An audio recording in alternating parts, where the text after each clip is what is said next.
Hello everyone, let's start the question. The question says, a person is standing on a truck moving with a constant velocity of 14.7 meter per second on a horizontal road. The man throws a ball in such a way that it returns to the truck after the truck has moved 58.8 meter. Find the speed due to the angle of projection. A part is as seen from the truck, B part is as seen from the road. ठीक है, तो सबसे पहले हम अगर diagram बना लें तो कह रहा है कि एक ट्रक है, ठीक है, जो किस स्पीड से मूव कर रहा है 14.7 मीटर पर सेकेंड से, और इस पे एक पर्सन स्टैंड है जिसने एक बॉल को थ्रो किया इन अपवर्ड डायरेक्शन। ठीक है, तो अगर हम सीन फ्रॉम ट्रक करते हैं, मतलब कि ट्रक पे बैठ के अगर देखते हैं तो जो हमारा बॉल होगा वो नॉर्मली क्या होगा, ऊपर की डायरेक्शन में जाएगा और सीधे उसके हाथों में आ रहा है। ठीक है, और उतने टाइम में जो ट्रक है वो 58.8 मीटर की डिस्टेंस ट्रेवल कर ले रहा है। तो कितने टाइम में ये डिस्टेंस ट्रेवल कर लेगा, तो वहां पे वेलोसिटी दी हुई है और डिस्टेंस दिया हुआ है, तो नॉर्मल हम फार्मूला लगाते हैं, टाइम टी इक्वल टू हो जाएगा डिस्टेंस डिवाइड बाई वेलोसिटी। तो यहाँ पे डिस्टेंस कितना है 18.8 डिवाइड बाई वेलोसिटी कितनी है 14.7, तो यहाँ से आ जाएगा 4 सेकेंड। ठीक है, तो इतने सेकेंड में बॉल जो होगी ऊपर जाएगी और ऊपर से नीचे आ जाएगी। ठीक है, अब हमें वेलोसिटी कैलकुलेट करनी है, तो वेलोसिटी क्या होगी, इनिशियल वेलोसिटी क्या होगी, जीरो होगी, पता हमें कैलकुलेट करनी है।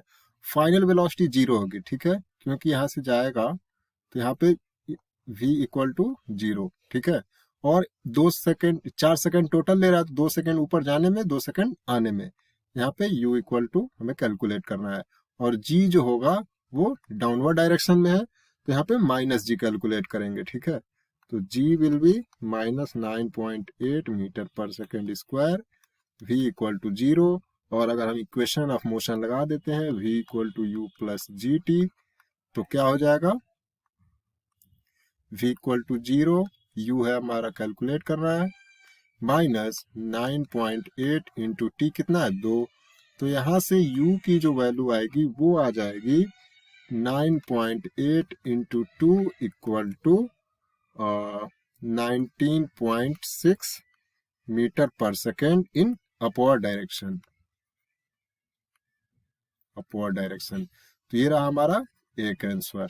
ठीक है, अब अगर हम सीन फ्रॉम रोड करते हैं, ठीक है, अगर हम रोड पे बैठ के देखेंगे तो वो हमारी जो बॉल होगी वो प्रोजेक्टाइल मोशन में मूव करेगी। ठीक है, तो जो टोटल टाइम ऑफ फ्लाइट है, टोटल टाइम ऑफ फ्लाइट है वो कितना है 4 सेकेंड है। ठीक है, तो यहाँ पे जो हॉरिजॉन्टल में होगी वहां पे कोई एक्सेलरेशन नहीं लगेगा। ठीक है, तो अगर हम और एंगल कैलकुलेट करनी है तो हॉरिजॉन्टल जो डिस्टेंस होती है वो कितनी होगी, x will be u cos theta into T. ठीक है, ये horizontal component of velocity into time, तो यहां से अगर हम देखते हैं तो u cos theta will be हो जाएगा x डिवाइड बाई t। ठीक है, तो t कितना है 4 है, और x कितना है हमारा, x है हमारा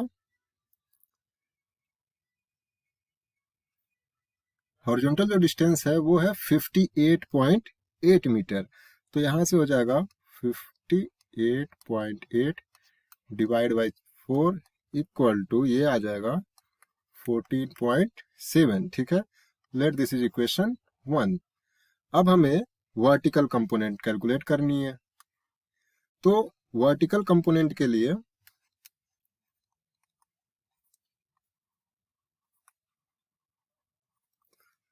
जो हमारी y हमने कैलकुलेट किया, y विल क्या हो जाएगा u square minus v square divide by 2 into g. ठीक है, ये हमने थर्ड इक्वेशन ऑफ मोशन लगा दिया, तो यहां से हो जाएगा u इक्वल टू कितना है, सॉरी दिस विल बी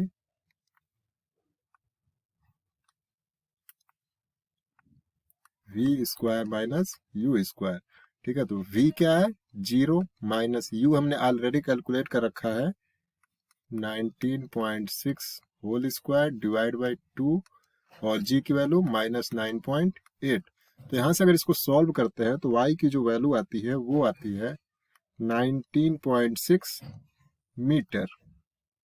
ठीक है, तो अगर हम y कंपोनेंट लिखते हैं तो वो क्या हो जाएगा, y equal to u cos theta into t minus half g t square. ठीक है, u cos थीटा क्या है, वर्टिकल कंपोनेंट है। सपोज अगर बॉल ऐसे जा रही है u से, तो ये होता है u cos थीटा, ये u sin थीटा। ठीक है, यहाँ पे sin थीटा होगा, u sin थीटा। ठीक है, तो हमने y ऑलरेडी कैलकुलेट कर लिया यहाँ से, 19.6 equal to u sin theta into t equal to कितना है 4, सॉरी 2 माइनस हाफ जी की वैल्यू -9.8 इंटू टी की वैल्यू कितनी है 2 होल स्क्वायर। तो यहाँ से अगर इसको सॉल्व करते हैं तो ये आ जाएगा 2u sin theta equal to 19.6 into 2 और u sin theta will be equal to 19.6। Let this is equation 2। ठीक है, तो इक्वेशन 1 और इक्वेशन 2 से हम लिख सकते हैं u sin theta divide by u cos theta equal to tan theta and this will be equal to 19.6 divide by 14.7 और ये हो जाएगा 1.333। ठीक है, तो यहाँ से अगर थीटा की वैल्यू लिखते हैं तो ये आ जाएगा 53 एंगल। तो ये रहा हमारा angle of projection from the ground.